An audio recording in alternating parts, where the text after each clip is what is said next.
ናይ መጀመርያ ቆስሊ ካብ ማህረምቲ ዝኸፈአ ስዕማ ይሁዳ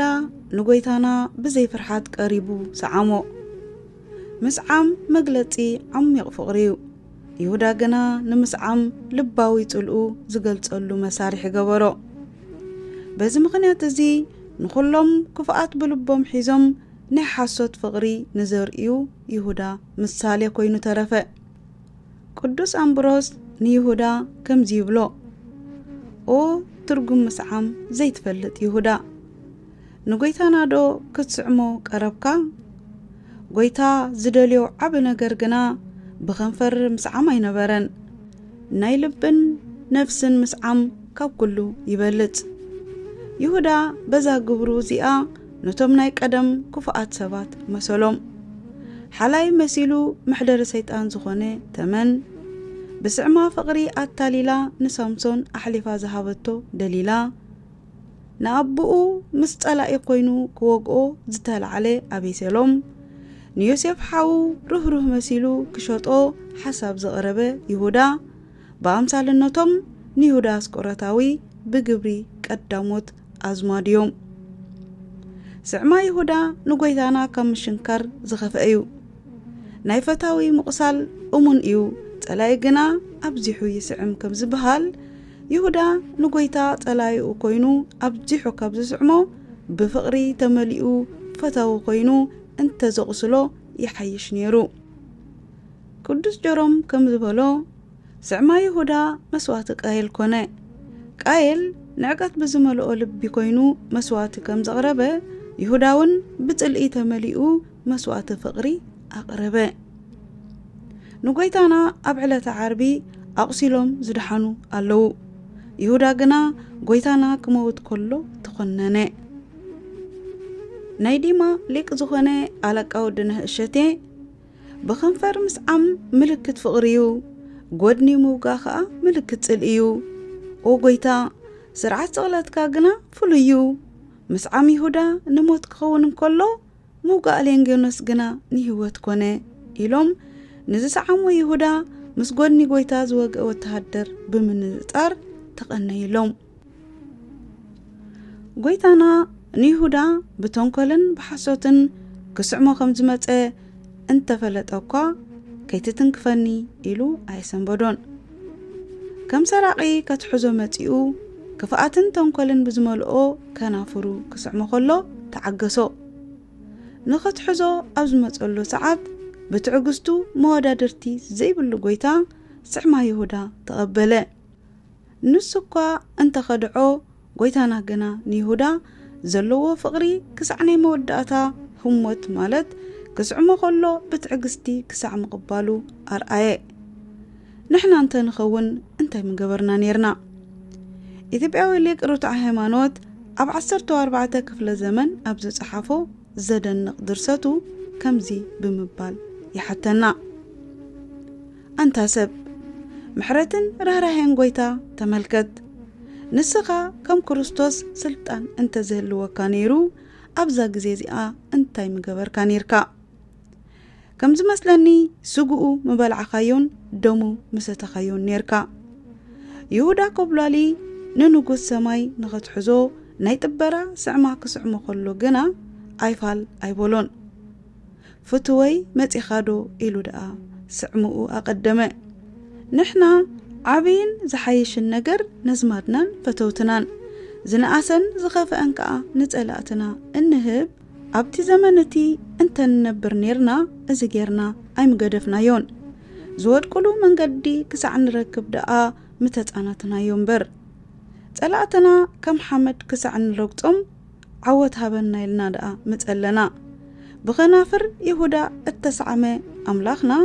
እዚ ክንብል ከለና ምስ ሰምዓና በቲ ኣብ ልቦናና ዘሎ ክፍኣት እንታይ ኮን ይብል ይኸውን ብርግጽ እዚ ዓይነት ተግባር ከገደፍናዮ ኣብ ቂምን በቐልን ከለና ብስዕማ ጥበራ ንስዓዓም ካብ ኮና ዕድልና ምስቲ ክርቱት ይሁዳ እዩ ዝኸውን ክሸጦ ከም ዝመፀ እናፈለጠ ብናይ ሓሶት ፍቕሪ ክሓቕፎ ከሎ ጎይታና ክሳዕ ክንደይ ልቡ ሓዚኑን ተቆንዚን ይኸውን ንሱ ግና ነቲ ሕማም ተዓጊሱ ተቐበሎ ይሁዳ ከም ጸላኢኡ እናሸጦ ንሱ ግና ከም ፈታዊኡ ሓቂፉ ሰዓሞ ጎይታና እቲ ኣፍ ደገ ኣነየ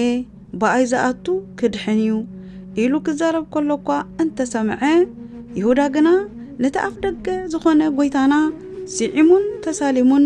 ናብ ውሽጢ ብምእታው ኣብ ክንዲ ምድሓን ናብ ሲኦል ገስገሰ ካብ ደገ ተሳሊምካ ምምላስ እዝዩ ትርፉ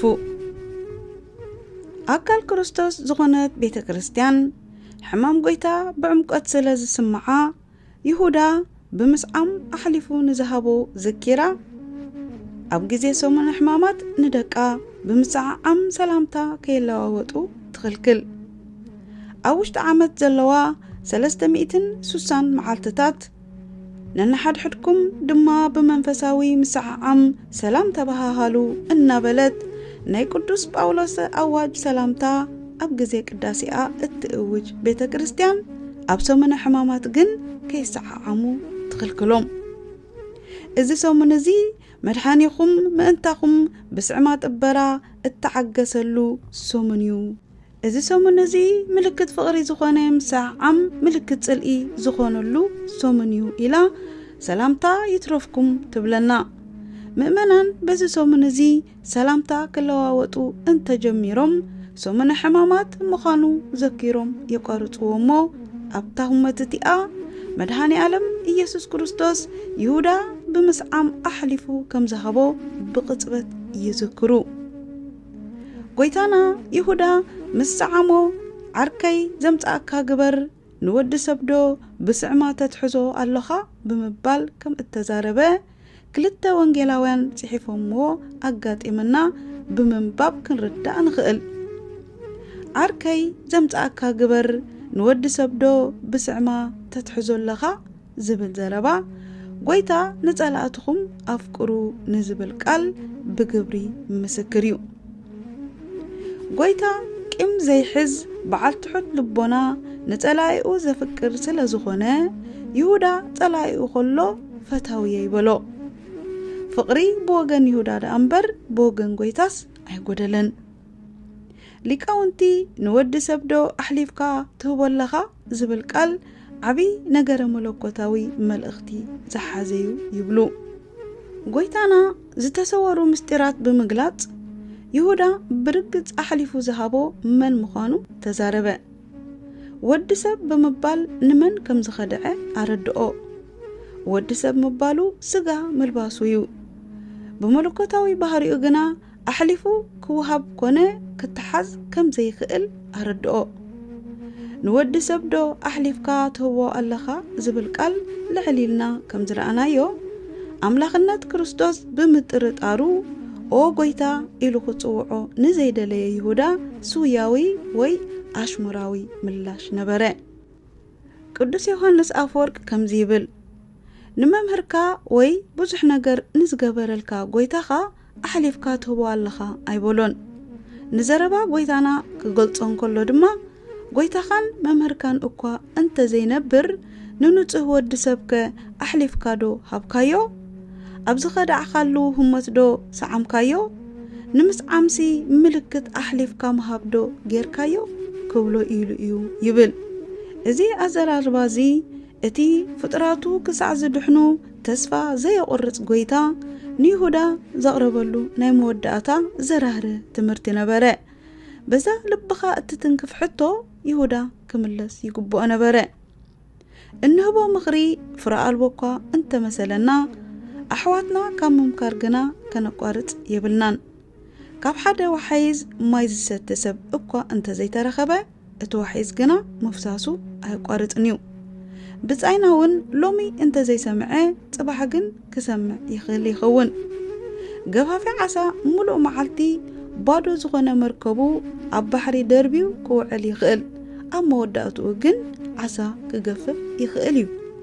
በዚ ምኽንያት ጎይታና ይሁዳ ከም ዘይሰምዖ እናፈለጠ ክሳዕ እተተሓዘላ ናይ መወዳእታ ሰዓት ምኽሪ መሃቡ ኣይቋረጸን ይብል ቅዱስ ዮሐንስ አፈወርቅ እወ ጎይታና ንነፍሲ ይሁዳ ናብ መርበብ ቅድስና ገፊፉ ንምምጻእ ንሰለስተ ዓመታት ዝኣክል ብዘይ ምቁራጽ ኢዱ ዘርግሐ ከምቲ ወንጌል ነቶም ዘፍቅሮም ኣብዚ ዓለም እዚኣ ዘለዉ ናቱ ክሳዕ መወዳእታ ኣፍቅሮም ዝብል ኣብታ ተተሓይዙ ክኸደላ ዝግብኦ ውሸት እኳ ይሁዳ ንክመለስ ፍቓድ ፍቕሪ ኣሰረቦ